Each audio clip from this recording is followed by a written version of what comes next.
सत्यता राम सभी को।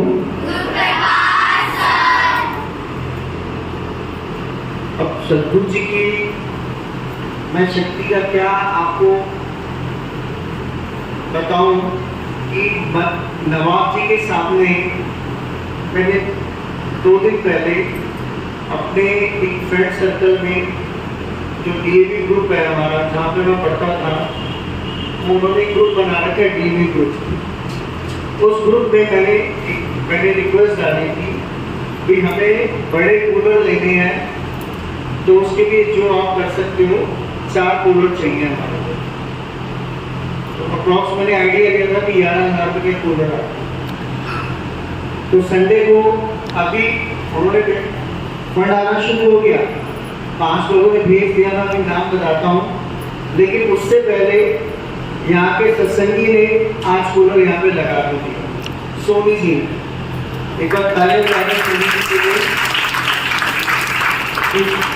उन्होंने बच्चे यहाँ पे पढ़ते हैं, सिलाई सीखने भी आते हैं, सत्संग भी होते हैं, तो गर्मी महसूस होती है गर्मी यहाँ पर, कूलर की हमें जरूरत थी। तो सद्गुरु जी ने देखो कि उनके मन में भाव कराया कि यहाँ पे कूलर बनना चाहिए, तो कूलर आया। और मेरे फ्रेंड्स में से जिन जिन लोगों ने मेरे को पैसे भेजे हैं अभी, जिनसे और कूलर आ जाएंगे, राजीव सिंगला 5,000 रुपये, विवेक 1,000 रुपये,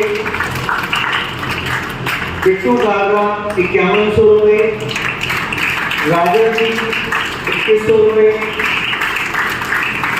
अजय गर्ग। मैं इस दोस्त को भूल चुका हूँ, मेरे को एक और भी दोस्त कौन सा है, लेकिन इससे 5,000 रुपये भेजे हैं। संजीव चंदू 2100 रुपये। तो मैं टोटल अमाउंट जोड़ूँ 5, 5, 10, 11, 12, 13, 5, 17, 18, 19,300 रुपये हमारे पास आ गए। तो 2 कूलर हमारे को अपना आराम से आ जाएंगे। और मंगलवार को किसी ने आना है यहाँ पे, वो किस लिए आ रहे हैं, वो सिर्फ ये देखने के लिए आ रहे हैं भाई आपको क्या चाहिए। मैंने कहा लगाना तो कूलर लगा दो या दवाइयाँ ले लो। कहते दवाइयाँ नहीं, आप कूलर लगवा दो। मैंने ठीक है। अब तो यहाँ पे ऑलरेडी पहले कूलर लगे हुए देखेंगे, तो मैं उनको ये थोड़ी बोलूँगा नहीं तुम मत आओ, तो मेरे को पैसे भेज दो। भैया तुम आओ, देखो क्या हो रहा है क्या नहीं हो रहा। यहाँ पे जो कुछ है सब निस्वार्थ भाव से है, बिना किसी लालच के है, सब कुछ उस तरीके से चल रहा है जैसे सद्गुरु जी का आदेश हो रहा है, वैसा चलता जा रहा है। देख लो आप सद्गुरु जी की ताकत कैसी है। सिर्फ एक इंप्रेस की कूलर आ गया पहले, कैसे तो कूलर तो बाद में आएंगे ना, पहले कूलर ही भेज दिया उन्होंने, क्योंकि इतवार को सत्संग है तो कूलर भेज देते, गर्मी थोड़ी सी तो कम मिलेगी। तो ये है सद्गुरु जी की ताकत।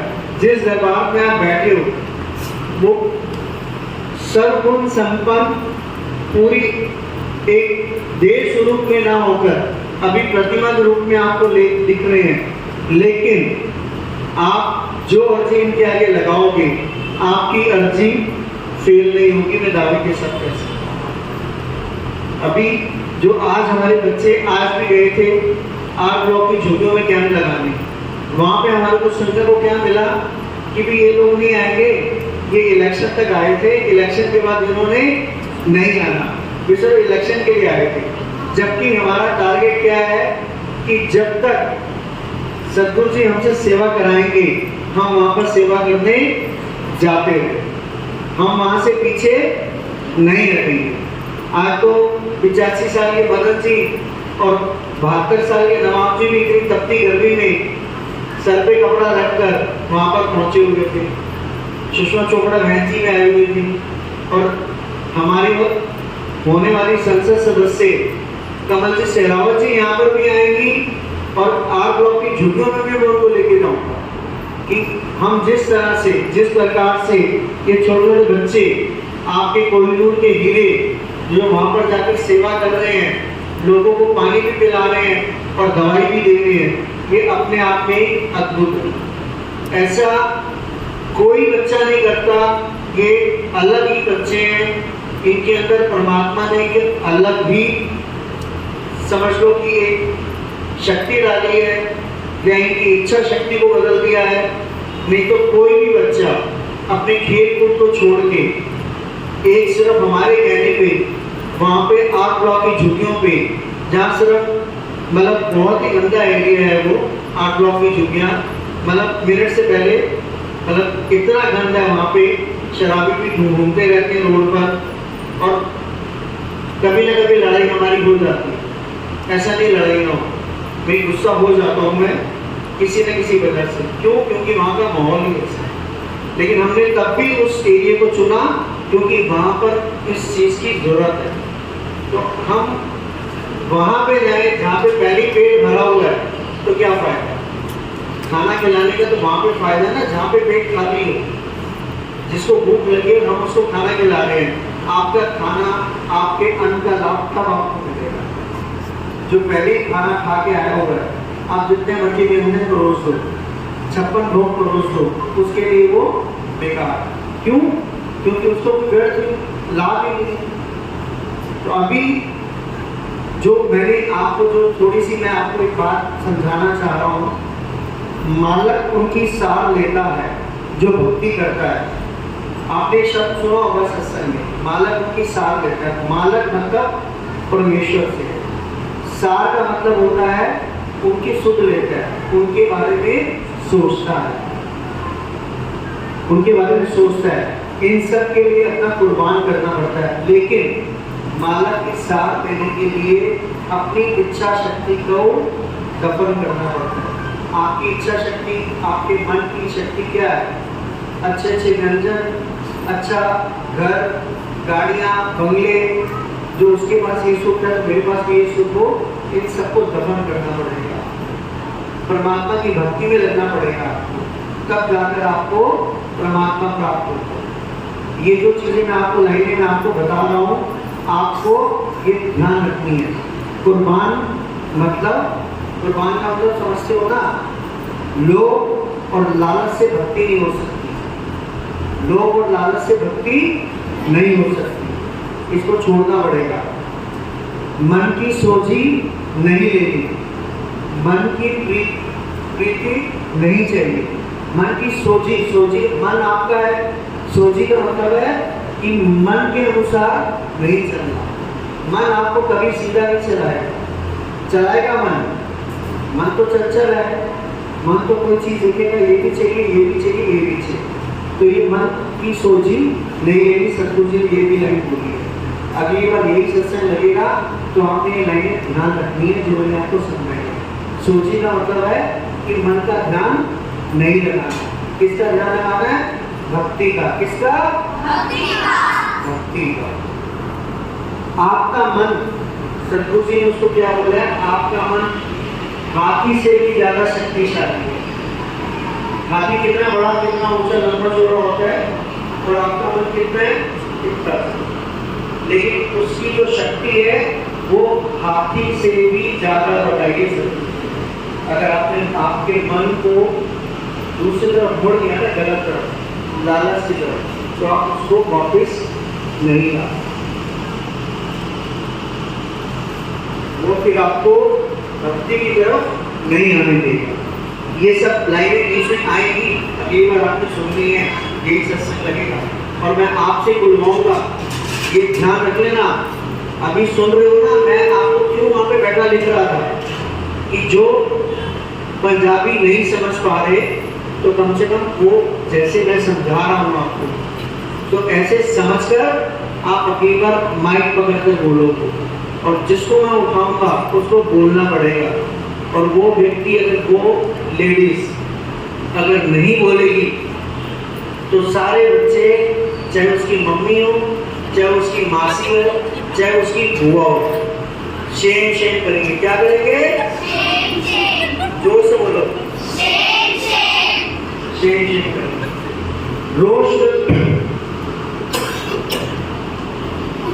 रोष प्रकट करता है, मतलब हम अपना रोष प्रकट करते हैं। रोष किसको बोला है? गुस्से को। रोष क्या है? आपका गुस्सा। मालिक से रोष प्रकट कब करता है वो, कि जब वो सेवा कर लेता है। आपने बाहर बर्तन धोए, आप सत्संग में बैठे, आपने कोई इच्छा मांगी आपसे, वो पूरी नहीं हुई, तो आप मालिक से रोष करोगे, अरे क्या फायदा बर्तन धोने का, इससे तो अच्छा मैं घर में आराम कर लेती, कूलर के सामने बैठ के ठंडी हवा खा लेती। तो ये हो गया मालिक से रोष प्रकट करना। समझ आ रही है बात? ये लाइन आएगी, ये लाइनें मैं आपको पूछूंगा और आप लाइनें यहाँ पे बोलोगे। मालिक से रोष प्रकट करना मतलब मालिक से गुस्सा करना। फिर मैंने सेवा की, सत्संग सुना, मेरे को मिला क्या, टकाटक टकाटक, हाँ टकाटक याद आते हैं ना, क्या टकाटक टकाटक, राहुल गांधी टकाटक।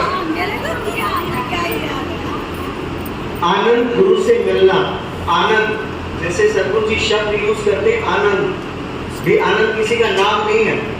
आनंद है जब आप भक्ति करोगे तो भक्ति करने के बाद आपको ऐसा आनंद आएगा, ऐसा सरूर आएगा, जैसे शराब को, शराबी को शराब पीने के बाद लाल किला अपना लगता है, ताजमहल अपना लगता है, तो वैसे ही जब आप प्रभु की भक्ति कर लोगे ना, तो आपको लगेगा सारा संसार व्यर्थ है।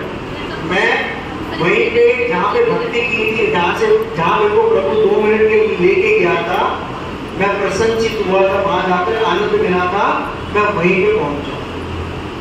ये सब दुनिया आपको नाशवान लगेगी। नाशवान मतलब खत्म हो जाने से।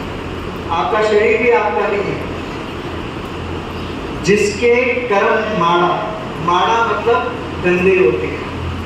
इसमें आता है एक लाइन आते सतगुरु जी बोलते हैं, जिसके कर्म माड़े ने उनका कभी भला नहीं हो सकता। भाई जिसके कर्म माड़े हैं उसका कभी अच्छा नहीं हो सकता। तो अपने माड़े कर्म कैसे सुधार सकता है? बर्तन धो के, सेवा कर, सत्संग सुनकर, भक्ति करके, तो अपने माड़े कर्मों को सही कर सकता है। ये सब लाइनें आएंगी, मैं आपको फिर बोल रहा हूँ, ध्यान से सुन लेना। और जिसको नहीं हो, ये पर्चे जैसे ये ले लेना और अपने बच्चों से लिखवा के अपने पास रख लेना। सदगुरु गुरु मान सरोवर, जो गुरु है वो एक सरोवर की तरह है, सर्वर मान सरोवर है, मतलब इतना स्वच्छ और निर्मल जल है गुरु का आनंद आना, कि उसमें आपको गुरु की जो भक्ति में आप डूब जाओगे तो अपने आप को हंस समझने लगोगे। हंस क्या होता है? हंस सिर्फ मच्छी नहीं खाता, बगुला मच्छी खाता है। तो आप हंस, अपने आप को हंस समझने लगोगे। तो ये सारी लाइनें उसमें आएंगी, तभी मैं आपको बोल रहा हूँ, हंस बनकर गुरु की सेवा करनी चाहिए, सेवक बनना चाहिए। बगुला कभी हंस नहीं बन सकता।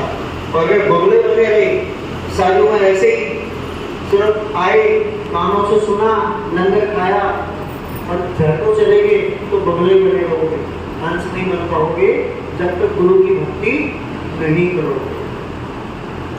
भक्ति का गुण क्या है? भक्ति का गुण है कि आपके अंदर इतना ही निर्मलता होनी चाहिए कि कोई आपको गुस्सा कर रहा है, मेरी तरफ आपको बुलाने में रहा है, मैं तो गुस्सा कर लेता हूँ, मेरा गुस्सा शांति की तरीके से गुस्सा हो जाता हूँ। और संसारिक गुण क्या है? संसारिक गुण ये है कि जैसे पड़ोसी के पास कूलर आ गया नया, मेरे पास नया कूलर नहीं है, पड़ोसी ने स्कूटी ले ली तो मेरी स्कूटी क्यों नहीं आई? ये है संसारिक गुण। संसारिक गुण आपके साथ में रहेंगे। जो भक्ति के गुण है वो अंत समय भी, मरते टाइम भी, क्या लिखा सतगुरु जी ने क्या बोला है? अंतकाल तेरा बेली होवे, अंतकाल तेरा बेली होवे। बेली का मतलब दोस्त, बेली का मतलब क्या है? दोस्त। होवे मतलब होना। अंत समय में जब तुम मर रहे होगे ना, तो सतगुरु जी तुम्हारे सामने खड़े होंगे, तुम्हारे को ले जाने के लिए अपने हाथों में ऐसे लेके जाएंगे, जैसे फूल को लेके जाते हैं ना, वैसे लेके जाएंगे। लेकिन तब जब आपने अच्छे कर्म किए होंगे, आपने सेवा की होगी, तब। ऐसे नहीं कि अभी छल कपट कर लिया, झूठ ठगी चल फरेब किया और तब आपको गुरुजी आ जाएंगे लेने के लिए, तब नहीं आएंगे। तब तो कहेंगे जैसे जा रहा था, यमराज आया गिरदासा मान के लेके जाएगा, जैसे मर्जी लेके जाएगा तो वैसे लेके जाएगा। हर एक को यत्न करना चाहिए। चाहिदा, चाहिदा मतलब चाहिए, चाहिदा मतलब चाहिए, यत्न मतलब कोशिश। हर एक को कोशिश करनी है। किसकी किसकी कोशिश करनी है बताओ बताओ, किसकी से? कोई दो तीन बोल दो, कोई बोल दो, इतनी देर से मैं बोल रहा हूँ। हाँ, भक्ति की यत्न करना चाहिए। क्या करना चाहिए? भक्ति करने का यत्न करना चाहिए। कितनी ज्यादा आसानी से नहीं हो जाएगी। 5 मिनट बैठोगे ना तो 1 मिनट में खारिश होनी शुरू हो जाएगी। जैसे अभी खारिश हो रही सुनती बेबी को, वैसे खारिश होनी शुरू हो जाएगी, बैठ नहीं पाओगे। 5 मिनट भी राम राम राम राम राम राम राम राम नहीं कर पाओगे। तो ये धीरे धीरे आदत होगी। हाँ, और परीक्षा उसी की होती है जो अच्छा इंसान होता है। बुरे इंसान की तो क्या परीक्षा होनी है? अब डॉली मैम है, उनको मालूम है कि ये स्टूडेंट है ही बेकार, पढ़ता ही नहीं है, तो डॉली मैम उसकी परीक्षा लेके क्या करेंगे? तो डॉली मैम तो उस स्टूडेंट की परीक्षा लेंगे ना जो पढ़ने में अच्छा है, उसी की परीक्षा होगी ना। आप सब अच्छे हो तभी सत्संग में आके बैठे हो, अच्छे नहीं होते तो जैसे लोग बाहर रोड पे घूम रहे हैं, आप भी घूम रहे हो। हाँ भाई, 10% 20% बच्चे तो कुछ तो अच्छे हो, तभी सत्संग में आ रहे हो, धीरे धीरे और अच्छे हो जाओ। गुरुमुख बनेगा तो इत्थे भी सुख, तो अगे भी सुख। इत्थे मतलब यहाँ भी सुख है और वहाँ भी सुख। परमात्मा अपने चरणों में रखेगा अगर गुरुमुख बनोगे। गुरुमुख कौन होता है? गुरुमुख किसको बोला है? जो गुरु की भक्ति करता है उसको गुरुमुख बोला है। ध्यान रहेगा। देखो एग्जाम्पल उन्होंने समझ बता ही दिया था, हर वक्ष का प्रहलाद का, वो सारी कहानी आपको पता, बताने की जरूरत नहीं। निंदा चुगली नहीं करनी, निंदा चुगली ये चलती तो भी कर, लेकिन ऐसी नहीं कि यहाँ भी जो कर्म उसने किया ही नहीं उसके लिए तो उसकी निंदा चुगली करते। जो अपने आप को चंगा नहीं कहना चाहिए, मतलब अपने आप को कभी भी अच्छा नहीं बोलना। जो अपने आप को अच्छा बोल रहा है तो वो अपने आप में कभी क्या निकालता है? कभी तो नहीं निकालता है। तो देखा, मैं तो सबसे अच्छा हुई, मेरे में कोई अवगुण नुक्स, मतलब पंजाबी वर्ड है नुक्स, तो उसका मतलब क्या है? कमी, अवगुण, नुक्स का मतलब। अगर आप विचार नहीं करोगे तो भला नहीं होगा। हम विचार के मतलब हम अपने अंदर विचार नहीं करेंगे। विचार किस चीज का? अच्छे काम करने का, सत्संग में जाने का, सत्संग में जाकर सेवा करने का, उसको बोलते विचार करेंगे। अगर आप विचार नहीं करेंगे तो भला नहीं होगा, हमारा भला नहीं हो सकता। साधु जन की निंदा करनी सबसे बड़ा घोर काम है, क्योंकि साधु अपनी तप करके, अपना सब कुछ त्याग के किसके लिए भक्ति कर रहा है? हम सब के। किसके लिए? हम सब के। ये तीनों बादशाहियों में से किसी भी बादशाह ने शादी नहीं की, ये सब सवाल है। तो ये कितना बड़ा त्याग है, कितना बड़ा त्याग है। तो ये त्याग ही है जो अगर ये कोई वचन बोलते थे तो वचन सच हो, तो ये वचन इनके अभी तक सच ही हो रहे हैं।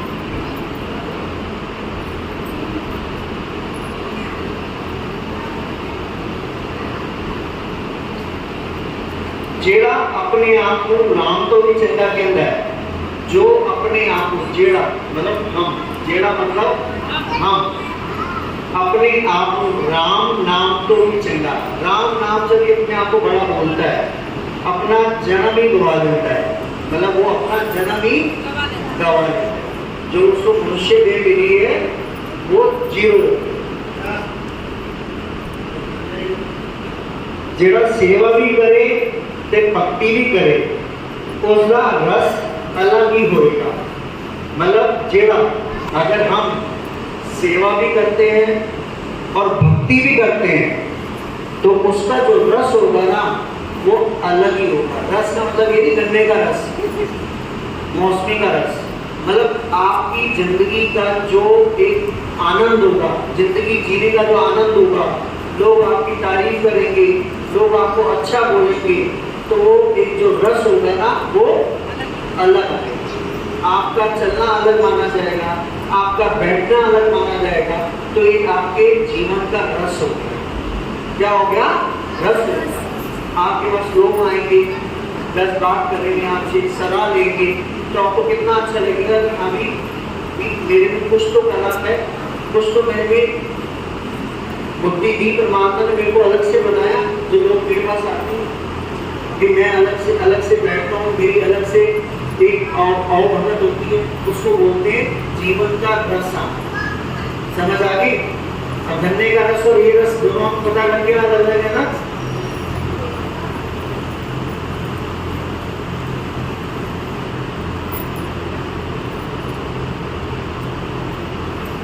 सतगुरु के नेड़े लगना चाहिए है। सतगुरु के मतलब भगवान के नेड़े मतलब नजदीक लगना चाहिए। नेड़े का मतलब नजदीक लगना चाहिए, बनाने का नेड़ा नहीं। ठीक है, ये भक्ति का सतगुरु जी के नेड़े लगना चाहिए, सतगुरु जी के पास होना चाहिए। पास आके बैठना नहीं है। सतगुरु जी के जो भक्ति का उन्होंने नाम दिया आपको, उसको आपने जपना है। राम राम राम राम जप के, अल्लाह अल्लाह जप के जो आपने प्राप्त किया वो नेड़े लगना होता है। आप सतगुरु के उतने करीब होते चले गए।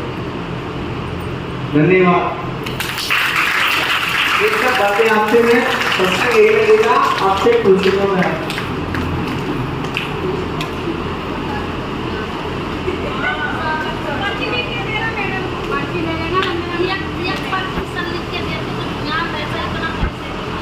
कोई बात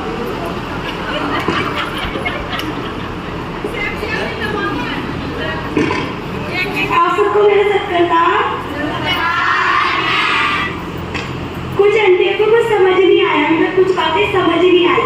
तो जो बच्चे हैं वो अपनी मम्मियों की हेल्प करेंगे और थोड़ा समझाने की कोशिश करेंगे। ठीक है? आप सच में किन बच्चों ने सुना है वो एक आके बताइए।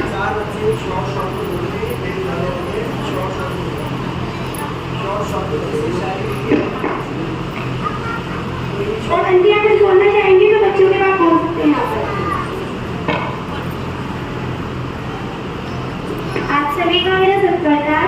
आज मैंने सतगुरु जी के प्रवचन में सुना, जो सेवा करता है वो सेवादार कहलाता है, जो भक्ति करता है वो भक्त कहलाता है, और जो दुनिया चलाता है वो गुरु कहलाता है। धन्यवाद।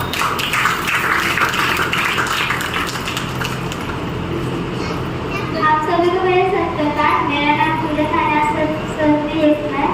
जो इंसान अपनी मंजिल हासिल कर सकता है तो वह समुद्र में पत्थरों से पुल भी बना सकता है। धन्यवाद।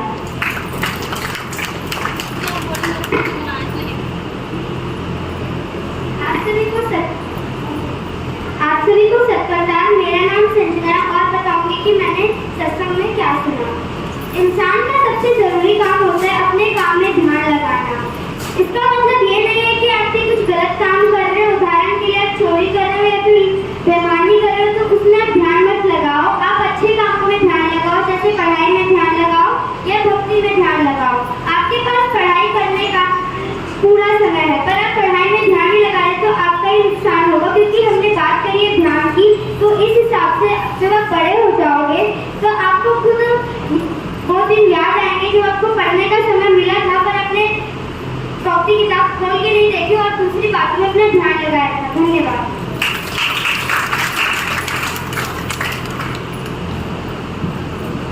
आप सभी को मेरा सत्कार। आज मैं बताऊंगी मैंने सतगुरु की कहानी में क्या सुना। मैंने सुना जो एक मंजिल हासिल कर लेता है तो वो इंसान समुद्र में पत्थरों से पुल भी बना सकते हैं। जैसे कि डोरेमोन ने अपनी मंजिल बना रखी है IPS बनने की। डोरेमोन IPS बन जाएंगी तो डोरेमोन कोई भी काम कर सकती है, जैसे कि वो समुद्र के पत्थरों से पुल भी बना सकती है। धन्यवाद। इसके कहने का मतलब ये था कि वो सबकी सेवा भी कर सकती है अपनी मन से, ठीक है। तो ये वो समझना कि पत्थरों को सबको पुल बन जाए, ठीक है। आप सबको मैं सत्कार करना चाहता हूँ। मैं सत्गुरु से पकड़ गुरु एक खुशबू है जिससे सारा जहां महक उठता है। गुरु एक दीपक है जो हमेशा सही रास्ता दिखाता है। धन्यवाद।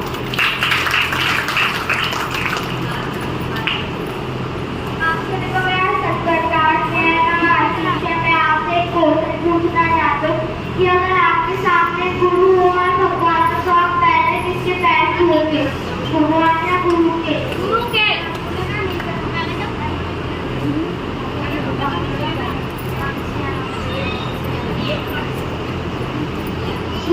क्योंकि भगवान बोलते हैं कि हमसे बड़ा गुरु होता है।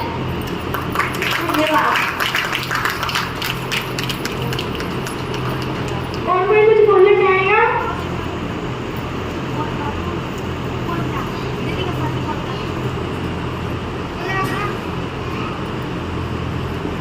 आप सभी को मेरे नाम जो कि आज मैंने सत्संग प्रवचन में सुना।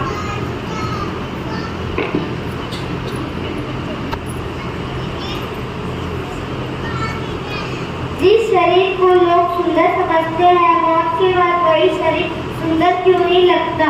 उसे घर में ना रखकर जला क्यों दिया जाता है? जिस शरीर को सुंदर मानते हैं, जरा उसकी चमड़ी को उतरने दो, तब हकीकत दिखेगी कि भीतर क्या है। भीतर तो बस रक्त और रोल, मल और कचरा भरा पड़ा है। फिर यह शरीर सुंदर कैसा हुआ? शरीर में कोई सुंदरता नहीं है। सुंदर होते हैं व्यक्ति के कर्म, उसके विचार, उसकी वाणी, उसका व्यवहार, उसके संस्कार और उसका चरित्र। जिसके जीवन में यह सब है वही मनुष्य दुनिया का सबसे सुंदर इंसान है।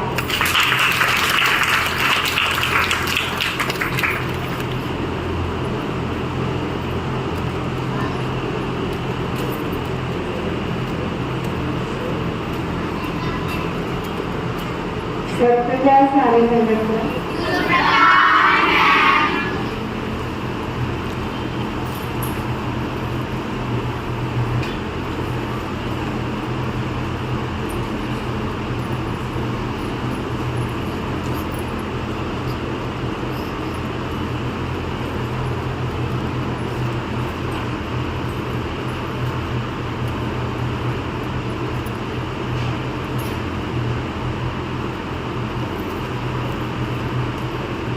मैं आपको साथी सुनाने जा रही हूँ।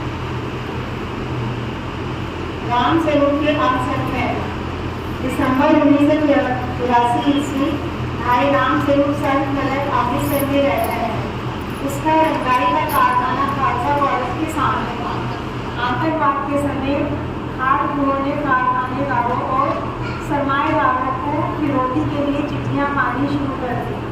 एक दो चिट्ठियां जिनमें लाख रुपए की मांग की गई थी और ना देने पर जान से मार देने की धमकी भी दी गई थी। भाई राम स्वरूप को इसके रंगाई के कारखाने के एड्रेस पर भी आई। एक दिन की घटना है कि इसका चौकीदार बीमार होने के कारण निश्चित समय 8 बजे रात तक न आया। फिर भाई राम स्वरूप किसी और चौकीदार का इंतजाम करके 9-9:15 बजे अपना साइकिल हाथ में पकड़कर पैदल ही घर को चल पड़ा।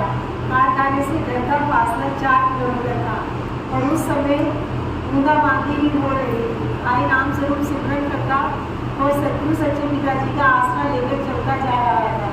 उधर राम स्वरूप जी की पत्नी राज रानी इसके लेट हो जाने का फिक्र करती करती सतगुरु सच्चे पिताजी का ध्यान करने लगी तो उसकी मृत्यु लग गई।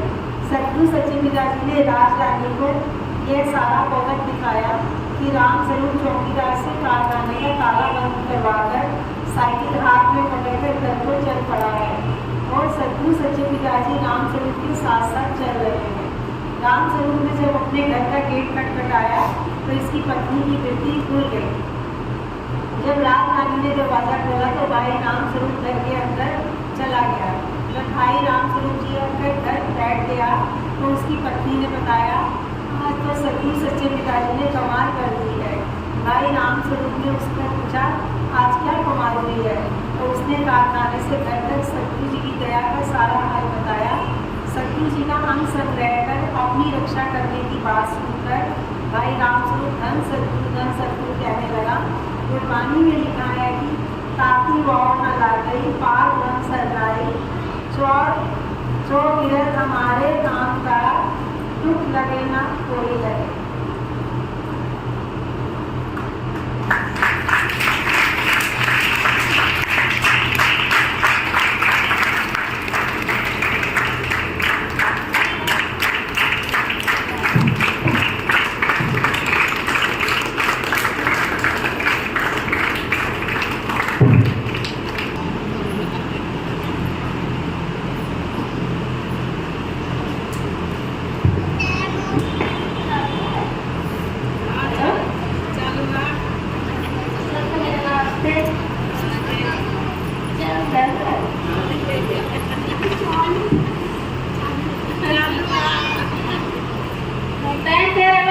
सत्य सनातन की छाया हो शासन पे, सत्य सनातन की छाया हो शासन पे, राम भक्त ही राज करेगा दिल्ली के सिंहासन पे, राम भक्त ही राज करेगा दिल्ली के सिंहासन पे। जय श्री राम, जय श्री राम। सत्य सनातन की छाया हो शासन पे,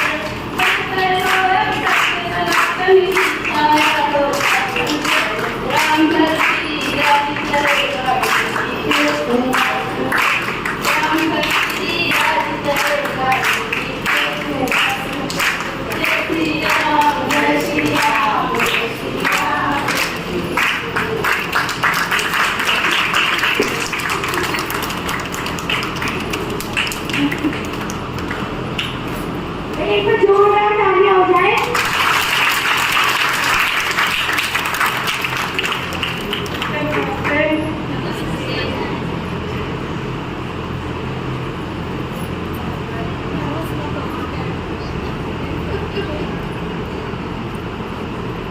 मान मेरा कहना नहीं तो पछताएगा, माटी के खिलौना माटी में मिल जाएगा। मान मेरा कहना नहीं तो पछताएगा, मिट्टी का खिलौना मिट्टी में मिल जाएगा। बेटा बेटा क्या करती हो, बेटा बेटा क्या करती हो,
पड़ोसी तो एक दिन शमशान छोड़ आएगा, मिट्टी का खिलौना मिट्टी में मिल जाएगा। पड़ोसी तो एक दिन शमशान छोड़ आएगा, मिट्टी का खिलौना मिट्टी में मिल जाएगा। मान मेरा कहना नहीं तो पछताएगा, मिट्टी का खिलौना मिट्टी में मिल जाएगा।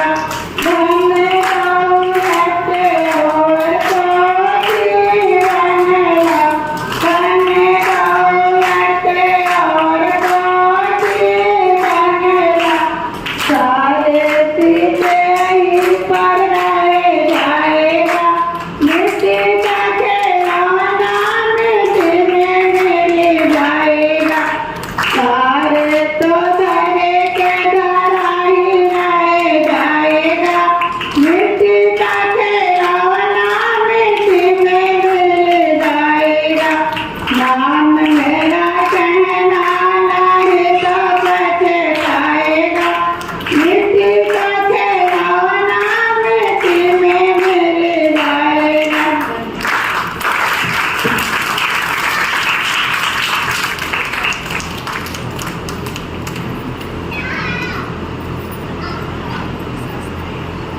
तो जो सत्संग के आपको समझाने के में मैं मोदी जी के लिए बोलना भूल गया कि 4 तारीख को मोदी जी आ रहे हैं पूरे धूमधाम से। तो 4 तारीख को सत्संग रखा है मैंने 6 बजे का, यहाँ पे 6 बजे सत्संग में सबने आना है। पहले सत्संग है तो लंगर है, आप सबने आना है। 5 से 6 बच्चे पढ़ेंगे, 6:30 बजे 7 बजे सत्संग लग जाएगा। 7 बजे सत्संग लगाएंगे, 7 से 8। फिर उसके बाद लंगर है, लंगर के बाद आपने डीजे लगा देंगे। जो आपने धूमधाम करता हो कर लेना। एक बार पत्नी के चरणों में ऐसे लगा देते हैं, सब पीछे बोलेंगे मेरे सतगुरु जी दया करना। इस बार मोदी जी को 400 पार लगाना, ताकि वो भारत की सारी बिगड़ी अर्थव्यवस्था, कानूनी व्यवस्था, न्याय व्यवस्था और प्रशासनिक व्यवस्था सबको ठीक कर दें। दया करना, मोदी जी के सदा अंग संग रहना और वेस्ट दिल्ली की लोकसभा प्रत्याशी श्रीमती कमल जी शेरावत को 7 लाख से भी ज्यादा मतों से विजयी बनाना। दया करना, सतगुरु जी कमलजीत जी रणबीर नगर की सारी की सारी छवि बदल दे, नशेड़ियों को सटेरियों को सबको दुरुस्त कर दे। दया करना, सतगुरु जी।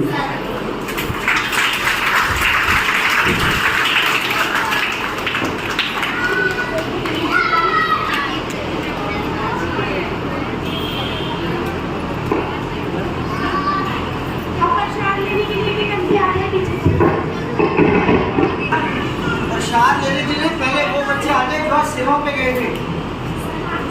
पे गए थे, एक बार आ जाओ।